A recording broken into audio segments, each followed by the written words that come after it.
The last couple of years, the journalists have overgone themselves in superlatives, and you've had an incredible success all over the world. How does it feel?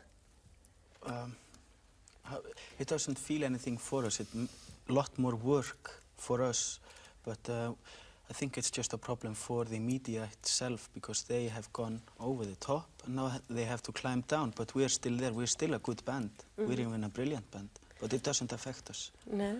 Do you think that climbing down has started when the melody maker just suggested that you should stop singing?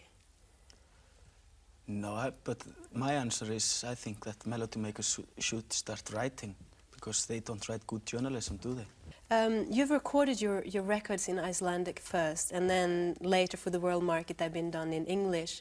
Do you think the world will ever be ready for an Icelandic languaged record? Icelandic record? I think it might happen now, since so many things are happening in Europe.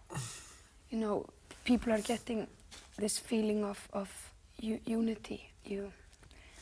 Because of what's happening in Eastern Europe, and also what's going to happen in 1992.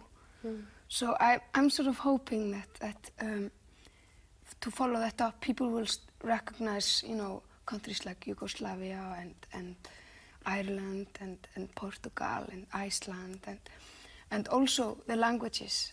But still, I still think it's quite good that it is one language that everybody can speak, you know, like English. I mean, it's always been like that. 500 years or something it was Latin, and 200 years later it was French, and so. Do you ever sing in Icelandic when you are in countries where people basically don't speak any English and won't understand you anyway? Then we sing in Icelandic. And we also, we always sing in Icelandic in Iceland.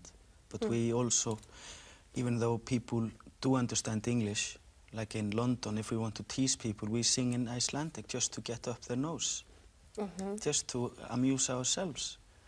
And how do they react to it? I mean, they are trying to be funny and say, you know, sing in Icelandic, ha ha ha. You say that you write your songs in Icelandic, but we don't believe you. And so we start singing in Icelandic. And then they have to believe us. You've surprised a lot of the music world when all the big English record companies came to Iceland waving their big checks, and you've said no, and you're staying with a small independent label. Why is that? We didn't have a death wish, basically. Not that quickly. But for us, like, we had to